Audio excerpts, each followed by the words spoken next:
오늘 2021년 6월 27일 하나님께서 우리에게 주시는 말씀은 이사야 40장 6절에서 8절의 말씀입니다.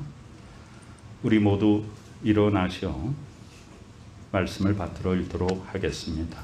말하는 자의 소리여 이르되 외치라 대답하되 내가 무엇이라 외치리까 하니 이르되 모든 육체는 풀이요 그의 모든 아름다움은 들의 꽃과 같으니 풀은 마르고 꽃이 시들면 여호와의 기운이 그 위에 불미라. 이 백성은 실로 풀이로다. 풀은 마르고 꽃은 시드나 우리 하나님의 말씀은 영원히 서리라 하라. 아멘. 자리에 앉으시기 바랍니다.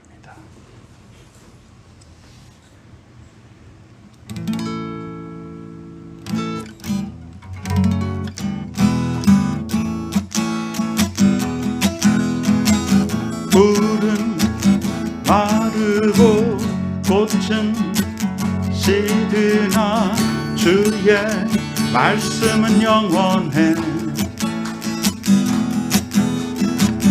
풀은 마르고 꽃은 시드나 주의 말씀은 영원해.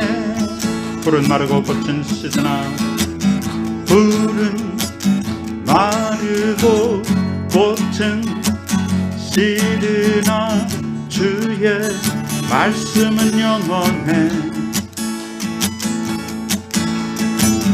풀은 마르고 꽃은 시드나 주의 말씀은 영원해. 주의 말씀을 믿는 자 주의 구원을 얻으리. 주의 말씀을 행하는 자 그의 능력을 보게 되리라.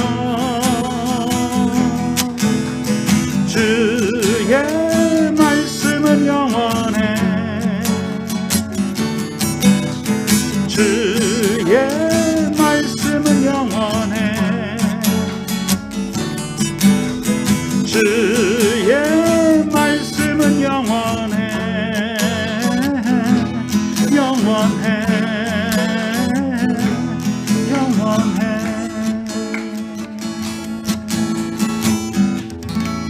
아버지 하나님 은혜 감사드립니다.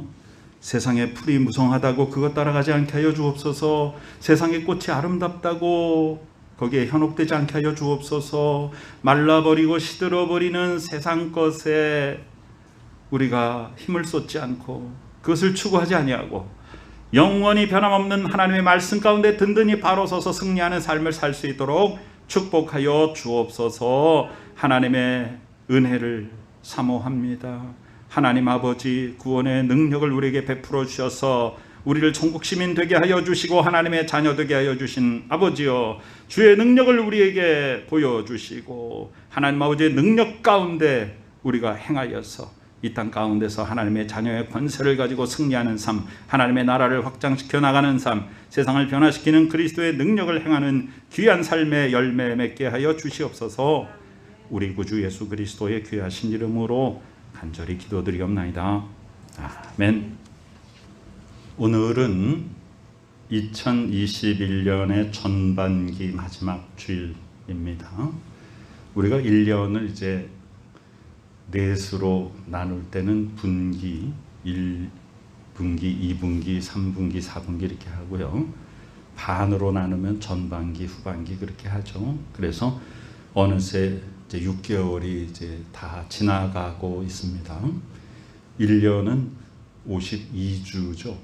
가끔 이제 그 윤년일 때 53주인 해도 가끔 돌아옵니다만은 통상 1년은 52주입니다. 오늘이 26번째 주일입니다.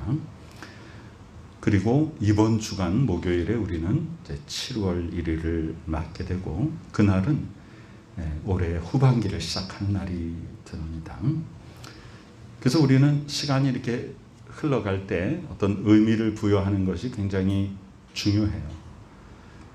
하나님과 나와의 관계 속에서 하나님이 나를 이 땅에 보내주시고 하나님의 계획을 이루기를 원하시고 하나님의 뜻대로 살기를 원하시는 그 생각을 늘 하고 사는 사람은요, 오늘이 어떤 날인가, 내일은 우리에게 어떤 날이 펼쳐진 것일까, 어제 하나님은 나에게 어떤 것을 베풀어 주셨는가, 이런 우리의 과거, 현재, 미래의 모든 삶이 하나님의 주권 속에 달려있다는 사실을 항상 인식하고 살아갑니다. 그러나 하나님과의 관계가 무너지거나 깨지거나 멀어지거나 혹은 심지어는 아예 인식이 되지 않은 사람은 내가 하루하루를 살아가는 것에 하나님과의 나와의 관계에서의 의미 부여를 전혀 하지 않고 살아갑니다.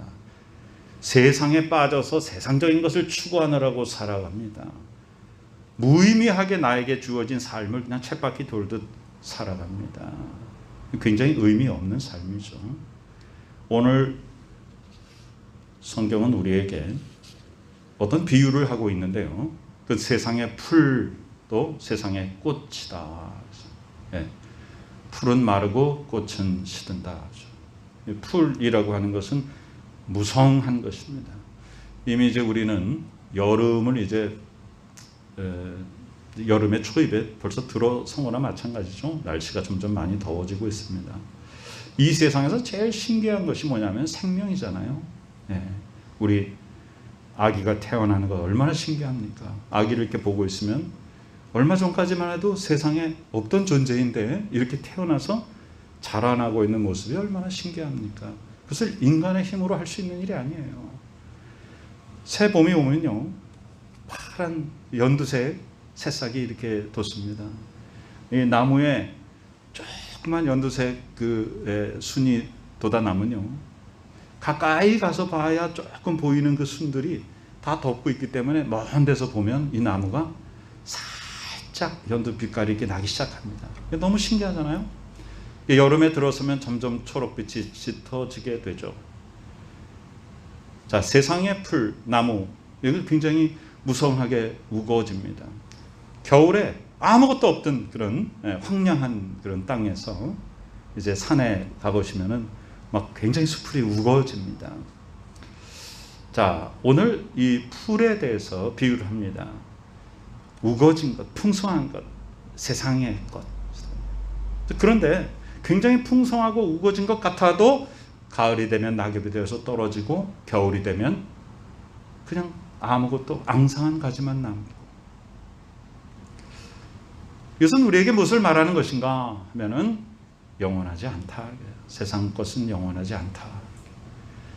풀은 마르고 그런 풀과 나무, 초목들, 그것이 굉장히 울창하고 풍성하고 영원히 있을 것 같다고 해서 그것은 세상의 것을 비유하는 것이죠. 그것을 추구하지 말아라 말이죠.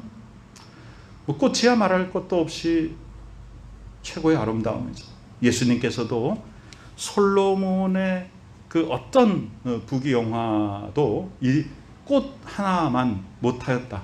꽃보다 못하였다. 이렇게 말씀하시죠. 하나님의 창조물입니다. 그런데 여기서 비유하고 있는 이 세상의 꽃이라고 하는 것은 바로 세상의 화려함이죠. 우리가 들판에 나가서 꽃을 보기도 하고 일부러 갖고 놓은 화원을 이렇게 보기도 하고 또 집안에 화분을 가지고 키우기도 합니다만은 그 꽃이란 굉장히 짧은 시간 동안 피어 있죠. 우리에게 굉장히 큰 즐거움을 주지만 그것은 절대 영원하지 않습니다. 세상의 아름다움은 결코 영원하지 않습니다. 그래서 세상 것을 따라가지 말라. 세상 것 추구하지 말라. 하나님의 말씀은 영원히 변치 않는다. 하나님의 말씀이 영원히 변치 않아요. 자, 우리가 지금 어떤 상황을 맞고 있는가? 뭐 세상에서 그런 얘기 하죠. 한 번도 경험해 보지 못한 이런 얘기를 합니다. 정말로 한 번도 경험해 보지 못한 어려움을 지금 우리는 통과하고 있습니다. 우리가 그러지 않아도 이 코로나 바이러스 아니더라도 많이 어려웠죠. 예. 근데 코로나 바이러스 때문에 그렇다라고 막 다 그렇게 하지만 사실상 우리가 코로나 바이러스가 시작하기 전에도 우리의 여러 가지 사회적이나 경제적인 이런 상황들이 많이 어려웠습니다. 그런데 거기에 정말로 엎친 데 덮친 격으로 온 세계가 함께 겪는 재앙 속에 우리는 완전히 빠져버렸습니다. 가장 큰 악재라 그러죠. 가장 나쁜 요인이 들어온 거예요. 어느새 1년 반이 지났어요. 그죠? 이게 코로나가 그러니까 2019년이죠. 2019년 코로나 19잖아요. 19년 말에 시작이 됐어요. 우리나라에 2020년 아주 초반에는 큰 문제가 되지 않았죠. 그죠? 1월달, 2월달 이런 데는. 그리고서는 이제 굉장히 급속도로 퍼져가기 시작한 지가 벌써 1년 반이 지금 됐습니다. 그런데 최근 들어서 우리 대한민국에도 뒤늦었지만 백신 접종이 시작되었고 우리들의 삶에도 조금씩 희망의 빛이 비치기 시작합니다. 그러나 진정한 희망은 그 백신이 희망이 아니에요. 그 모든 것은 다 하나님의 주권과 섭리 속에 달려 있습니다. 진정한 희망은 하나님 아버지께서 주시는 것입니다. 재앙을 주시는 분도 하나님이십니다. 그 속에 다 하나님의 뜻이 있습니다. 우리는 그것을 섣불리 속단해서는 안 됩니다만은, 그러나 모든 것들이 하나님의 주권과 섭리 속에 있다는 사실에 대해서는 항상 잊지 말아야 됩니다. 그 속에서 우리의 삶을 돌아보게 하시는 분도 하나님이십니다. 또 우리에게 새로운 희망의 길을 열어주시는 분도 역시 하나님이십니다. 오늘 성경은 우리에게 진정한 위로와 희망의 메시지를 주십니다. 오늘 그 이사야 40장의 그 배경은요, 이 예언서거든요. 예언서라는 것은 이제 앞으로 일어날 일에 대해서 하나님이 미리 조명해 주시는 거잖아요. 이스라엘 백성들이 아직 바벨론 포로로 잡혀가기도 전인데 하나님께서는 돌아오실 것까지 미리 말씀하고 계십니다. 그래서 뭐라고 말씀하시는가? 바벨론에 왜 끌려갔죠? 형식적인 종교 생활 때문에, 진정한 삶의 변화가 없고 복음의 능력이 없는 형식적인 종교 생활, 그냥 아무런 양심의 가책도 없고 죄에 대한 어떤 자각 인식도 없고 하나님의 뜻을 행해야겠다는 그런 것도 없고 감사도 없고 은혜도 없고 그냥 형식적으로 성전에 가서 동물을 잡아 죽이고 그 예전을 행하는 것으로 내가 신앙생활을 잘하고 있다고 착각했던 그 모든 것들이 하나님이 이렇게 둬서는 안 되겠다 그래서 징계를 하는 것은 하나님의 사랑입니다. 징계하지 않으면, 잘못했는데도 징계하지 않으면 그건 유기한 거예요. 내버려 둔 것이에요. 그래서 하나님께서 내버려 두지 아니하시고 이 백성들을 징계하십니다. 어떻게 징계하시는가? 이 백성들은 뭘 믿었냐? 하나님을 믿어야 되는데 하나님을 안 믿고 성전 건물을 믿습니다. 이 백성들은 뭘 믿었냐? 하나님 아버지의 말씀과 은혜 가운데 거해야 되는데 그 성전이라는 건물 안에 있는 그런 금으로 만든 성물들과 그것을 가지고 행하는 모든 예전과 제사 의식들, 그거를 믿었단 말이에요. 그러니까 삶이 변하지 않습니다. 예. 그래서 하나님께서 진정한 신앙생활인간 무엇인가 그것을 알려주시기 위해서 바벨론으로 포로로 끌려가게 하시는데요, 가장 강력한 하나님 아버지의 그 징계가 뭐냐? 성전을 파괴시키는 것입니다. 이스라엘 백성들이 뭘 믿은 거예요? 이 성전이란 건물을 믿은 거예요. 그 건물이 너무 자랑스러웠어요. 그런데 하나님께서 적군을 통해서 성전을 무너뜨리시는 거예요. 다 불태우시고 그 안에 있는 성물들, 그 거룩한 물건이라고 믿었던 그 물건들을 다 빼앗기고, 그 거룩한 하나님 앞에 예배드리던 그 성물들을 바벨론 사람들이 탈취해 가지고 자기네들이 연회장에서 술 따르는 잔으로 사용합니다. 그 얼마나 치욕스러워요. 하나님께서 뭘 깨닫게 하시는 거예요? 신앙의 본질은 껍데기가 아니다. 신앙의 본질은 건물이 아니다. 신앙의 본질은 이런 물건이 아니다. 신앙의 본질은 예전 형식이 아니다. 신앙의 본질은 어디에 있는가? 하나님의 말씀에 있다는 거예요. 말씀을 듣고 그 말씀을 깨닫고 깨달은 바대로 행하는 것, 그게 신앙생활이에요. 절대적으로. 네. 기도도 제가 종종 말씀드리잖아요. 여러분, 찬송가 가사를 펴놓고 우리가 그걸 묵상하면서 기도하기도 하고 그러잖아요. 자, 기도는 성경 말씀을 가지고 하나님 앞에 아뢰는 거예요. 하나님, 성경 말씀에 이렇게 기록되어 있습니다. 저도 지금 이 성경 말씀과 비슷한 이런 상황 속에 있는데 우리의 믿음의 선조들을 이 어려움 속에서도 이 하나님의 말씀을 믿고 나가는 믿음의 조상을 하나님께서 건져주신 것처럼 나도 이 말씀을 부여잡고 하나님 앞에 기도하니까 이 어려운 상황 속에서 나를 좀 보호하여 주시고 건져주시고 나의 슬픔과 아픔을 위로해 주세요. 이렇게 기도하는 거잖아요. 하나님 성경에 보니까 하나님의 자녀들은 이렇게 살아야 된다고 써 있는데 제가 그렇게 잘 살지 못하고 있네요. 나에게 힘을 주셔서 하나님의 뜻대로 살아갈 수 있도록 제발 저를 좀 다스려 주시고 이끌어 주세요. 이렇게 기도하는 거예요. 말씀이 없는 기도는요, 허공에 외치는 빈소리예요. 예수께서 뭐라고 하셨어요? 중언부언하지 말라. 이방인들이 하는 것처럼. 그게 뭐예요? 내용이 없는 주문을 외는 것과 같은. 예. 제가 왜 여러분에게 이렇게 주기도문 하고 그럴 때 눈을 뜨고 여러분 성경책 찬송가 표지에 있는 주기도문 글을 보고 그걸 천천히 묵상하면서 읽자라고 말씀드린 줄 아세요?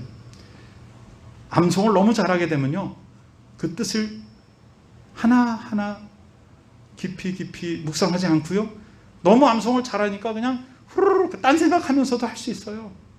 그래서 우리가 하나님의 말씀을 깊이 묵상하고 그것을 내 마음 가운데 담고 그 뜻을 깨닫고 그 뜻대로 행하는 거예요. 기도도 그렇게 하는 거고요. 찬송가도 그냥 노래 부르는 게 아니에요.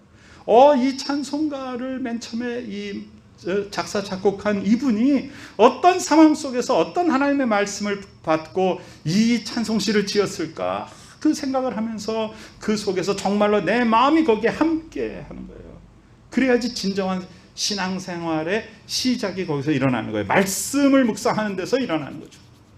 그리고 성령께 기도하는 거예요. 성령이시여, 나에게 하나님의 말씀을 깨닫는 영적 지혜를 주옵소서. 하나님의 말씀을 깨달은, 그 다음에 뭐예요? 그냥 그러고 마는 게 아니에요.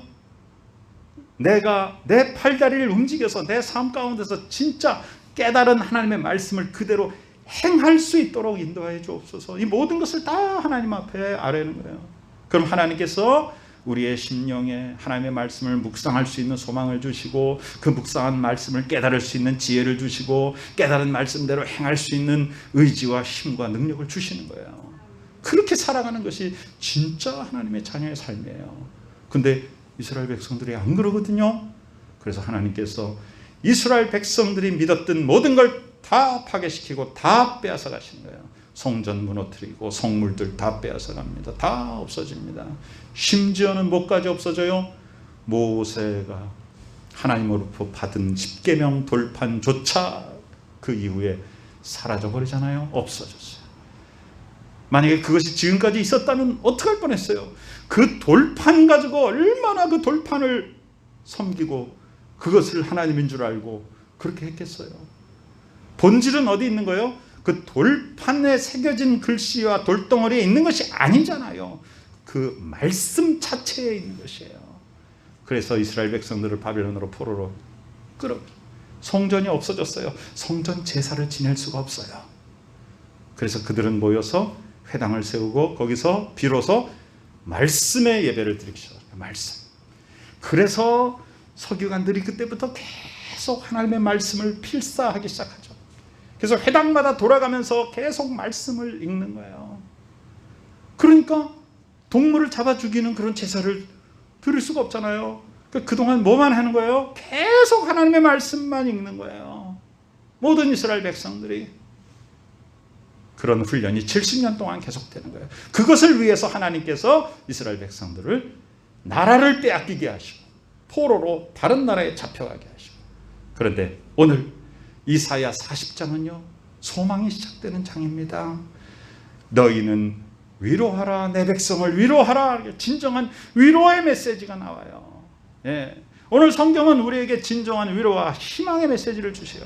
오늘 말씀을 통해서 우리가 그동안 겪었던 삶의 어려움으로부터 위로를 받고 새로운 희망을 품고 미래를 향하여 힘차게 전진하는 우리 모두가 되시기를 간절히 축원합니다. 위로하라. 여러분, 성령님의 다른 말이 위로자잖아요. 위로자, 보혜사. 예, 우리를 위로하시는 분. 자, 이 역사적인 배경이, 예언서의 역사적인 배경은요, 이제 장차 포로로 끌려갔다가 그 기한이 마치면 돌아오게 될 것이다, 이것을 미리 예언하시는 거예요. 그래서 뭐라고 그래서, 자, 우리 40장 1절 위로하라.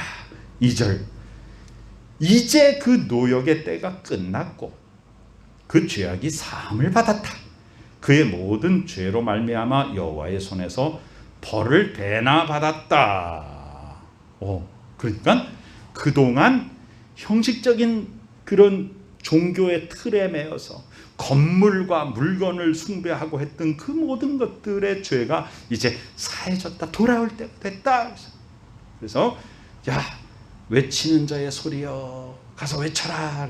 하나님께서 이사야에게 가서 외쳐라. 외쳐라. 왜? 그러니까 이사야가 하나님 뭐라고 외칠까요? 라고 말했어요. 자, 하나님께서 이사야에게 뭐라고 해요? 가서 외쳐서 어떻게 하라?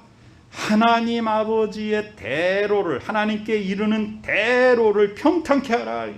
대로를, 고속도로를 내라 이거예요. 이 세상 속에서 이리저리 방황하지 말고 하나님께 직행하는 대로를 건설하라는 거예요. 우리가 이 땅 가운데서 하나님과 직통하는 고속도로를 건설해야 되는 거예요.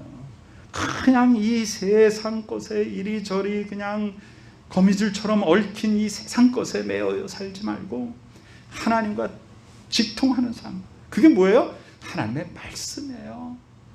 오늘의 주제가 뭐예요? 오직 하나님의 말씀, 영원히 변치 않는 하나님의 말씀, 그 위에 든든히 바로 서서 우리는 승리한다는 거예요. 자, 4절에 보니까 골짜기마다 도두어진다. 골짜기는 낮은 데잖아요. 낮은 데가 올라와서 평평하게 된다는 거예요. 산, 언덕이 낮아지는 거예요. 그러니까 이 세상에서의 모든, 우리가 이제 인생살이를 할 때 산과 골짜기가 있고 이런 얘기 하잖아요. 뭐 좋은 일이 있는가 하면 또 어려움이 있고 막 이 모든 것들이 다 평탄하게 된다는 거예요. 평탄하게 된다는 것이에요. 예. 하나님께서 우리에게 고르지 아니한 곳을 고르게 하시는 거예요. 이 세상의 모든 환난과 근심과 걱정거리와 뭔가 또 내가 뭔가 세상에서 뭐 잘 된 것 같아서 내가 뭐가 좀 교만해지고 또 세상에서 좀 뭐가 안 되는 것 같아서 내가 좀 위축되고 이런 모든 것들을 다 평탄하게 하시는 거예요. 성경에서 언급하고 있는 그 역사적인 상황이나 그것에 따른 예언은요, 단지 그 시대에 거기에 국한된 게 아니에요. 그 시대에 거기에 국한된 거라면 그냥 옛날 거기에 이야기에 끝나는 거예요. 성경은 지금 여기에 이야기입니다. 이 말씀이 지금 우리의 삶에 그대로 다가오는 거예요. 성경은 지금 여기에 있는 우리에게 말씀하십니다. 외치는 자의 소리여 이르되 너희는 광야에서 여호와의 길을 예비하라. 사막에서 우리 하나님의 대로를 평탄하게 하라. 골짜기는 도두어지고 산은 낮아지고 고르지 못한 것이 다 고르게 평탄하게 될 것이다. 우리의 삶에 진정한 평화를 주시는 하나님이에요. 여호와의 영광이 나타내고 모든 육체가 그것을 보게 될 것이다. 가서 외쳐라. 이사야가 뭐라고 외칠까요? 뭐라고 외칠까요? 그랬더니 하나님께서 모든 육체는 풀이다. 그의 모든 아름다움은 들의 꽃과 같다. 풀은 마르고 꽃이 시들면 여호와의 기운이 그 위에 불기 때문이다. 이 백성은 실로 풀이다. 풀은 마르고 꽃은 시드나 우리 하나님의 말씀은 영영이 서리라. 이렇게 선포하라라고 말하는 거예요. 지금 우리에게 그렇게 말씀하시는 거예요. 이 세상을 향하여 그리스도인들에게 뭐라고 말씀하시는 거예요? 이 세상에 풍성하고 우거지것같이 보이는 것, 그거 다 풀이다. 곧 말라버린다. 이 세상에 화려하고 아름다워 보이는 그 모든 것 다 꽃이다. 곧 다 져버린다. 그렇게 외쳐라. 그 무엇이 영원한 것인가? 하나님의 말씀이 영원한 것이다. 하나님의 말씀이. 예. 주의 말씀은 내 발의 등이요 내 길의 빛이. 예. 내 발의 등이라는 건 나의 현재 내 자리에서 한 발 한 발을 어떻게 갈 것인가를 하나님이 알려주시는 거예요. 뭘로? 하나님의 말씀으로. 내 길의 빛이라는 것은 저 멀리 나의 갈 목적지를 가르쳐 주는 거예요. 무엇이? 하나님의 말씀이. 그래서 깜깜한 데는요 두 가지가 필요하죠. 여러분, 내 발만 비치고 가면요 그냥 걸으면 잘 걸을 수 있어요. 안 넘어지고. 그러나 뭘 몰라요? 최종 목적지가 어딘지 잘 알 수가 없어요. 그런데 저기에 딱 빛이 있어요. 그러면 우리가 내 발 앞을 비추는 하나님의 말씀을 하나 묵상하면서 어디로 나가는 거예요?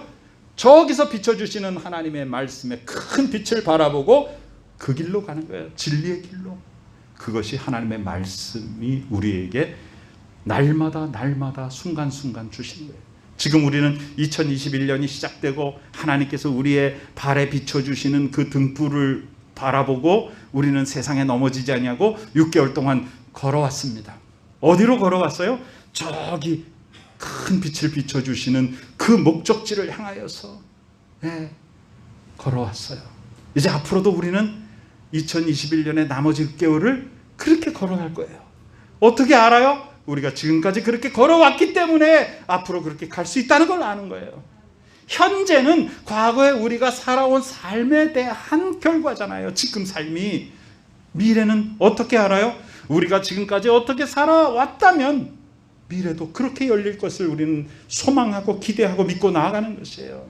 그것이 하나님 안에서 사는 사람들의 승리하는 삶입니다. 나의 발걸음을 주의 말씀에 굳게 세우시고 어떤 죄악도 나를 주관하지 못하게 하소서. 여러분, 죄악은 어두움이에요. 여기에 빛이 딱 버티고 있으면요 절대로 어두움이 엄습할 수가 없습니다. 여러분, 어두움이라는 실체가 없잖아요. 어두움이란 어떤 것이에요? 빛이 없는 상태를 어두움이라고 해요. 그렇지만 빛은 뭐예요? 비추고 있잖아요. 일어나라, 빛을 비추라. 그것이 하나님의 자녀들에게 명령하신 거예요. 어디다가? 이 죄악된 세상, 이 어둠이 창궐한 세상에 일어나서 빛을 비추라는 거예요. 그 빛은 어디로부터 오는 거예요? 하나님께서 우리에게 비춰주시는 빛이에요. 그 빛을 우리도 받아서 그 빛을 이 세상의 악한 세력들에게, 어둠의 세력들에게 비춰야 하는 것이에요. 그래서 빛이 있는 곳에는 어둠이 엄습할 수가 없어요. 하나님의 말씀은 빛이기 때문에 세상의 죄악이 우리를 침범하지 못합니다. 예수님의 수제자 베드로는요, 이 이사야서를 인용하여서 베드로 전서 1장에서 이렇게 고백해요. 우리가 거듭난 것이 썩어질 씨로 된 것이 아니다. 썩지 아니할 씨로 된 것이다. 살아있고 항상 있는 하나님의 말씀으로 되었다 하면서 여기 지금 이사야 40장의 말씀을 인용해요. 그러므로 모든 육체는 풀과 같고 그 모든 영광은 풀의 꽃과 같으니 풀은 마르고 꽃은 떨어지되 오직 주의 말씀은 세세 있도다. 너희에게 전한 복음이 곧 이 말씀이니라 그랬어요. 그 복음의 핵심이 뭐라는 거예요? 세상 것은 다 풀이요 다 꽃이라 다 시들고 다 떨어져 버리고 오직 여호와의 말씀만 영원히 선다. 이게 복음이라는 거죠. 예수님의 수제자 베드로가 자기의 평생의 삶 속에서 고백하면서 기록한 귀한 말씀이 바로 이사야서 40장의 이 말씀을 인용한 거예요. 예수님의 말씀은 우리에게 무엇을 주시는가? 하나님의 말씀은 살아있고 활력이 있어서 좌우에 날선 어떤 검보다도 예리하여. 여러분, 하나님의 전신갑주를 입자. 구원의 투구를 쓰고 믿음의 흉배를 하고 이런 모든 것들 있잖아요. 그거 전부 다 방어무기라고요. 그런데 복음의 칼입니다. 여러분, 말씀이, 하나님의 말씀이 바로 찔러 쪼개는 공격 무기예요. 그러니까 어떤 악의 세력도 하나님의 말씀 위에 우리가 든든히 바로 서 있으면 우리를 절대로 해치지 못하는 거예요. 하나님의 말씀은 빛이기 때문이에요. 하나님의 말씀은 영원하기 때문이에요. 하나님의 말씀은 바로 양쪽의 날선 검이기 때문에 영과 혼과 관절과 골수를 찔러 쪼개기까지 하는 능력이 있습니다. 사랑하는 성도 여러분, 이 어려운 상황 속에서 우리를 보호해 주시는 하나님 아버지께 감사드리며 우리 모두 오직 하나님의 말씀 가운데 든든히 바로 서서 하나님께서 우리에게 주시는 이제 2021년의 후반부 또 더 나아가서 새로운 미래를 소망하며 힘차게 전진하여서 복된 열매 맺는 삶을 사시기를 간절히 축원합니다. 아멘. 모두 자리에서 일어나시기 바랍니다. 전능하신 아버지 하나님, 우리들의 세상 속에서 살아가면서 겪는 모든 환난과 어려움 속에서 우리들을 지켜주시고 보호하여 주시고 진리의 길로 인도하여 주심을 감사드립니다. 금방 시들어버리는 세상의 힘을 의지하지 않게 우리를 지켜주시고 영원히 변함없는 하나님의 말씀 위에 든든히 바로 서서 능력 있는 삶을 사는 우리 모두가 되게 하여 주시옵소서. 지금은 우리 구주 예수 그리스도 귀하신 은혜와 하나님 아버지 크신 사랑하심과 성령님의 깨닫게 하시고 인도하시고 우리를 보호해 주시는 귀한 은혜와 능력이 이 시간 하나님의 말씀을 깨닫고 그 깨닫는 말씀대로 행하여서 하나님의 귀한 뜻을 이루고 세상의 풀과 꽃을 따르지 아니하고 영원히 변함없는 하나님의 말씀 가운데 든든히 바로 서서 자녀의 권세를 가지고 이 땅을 새롭게 하기를 소망하는 복된 믿음의 식구들의 머리 위에 지금부터 영원까지 함께 계시옵기를 간절히 축원하옵나이다. 아멘.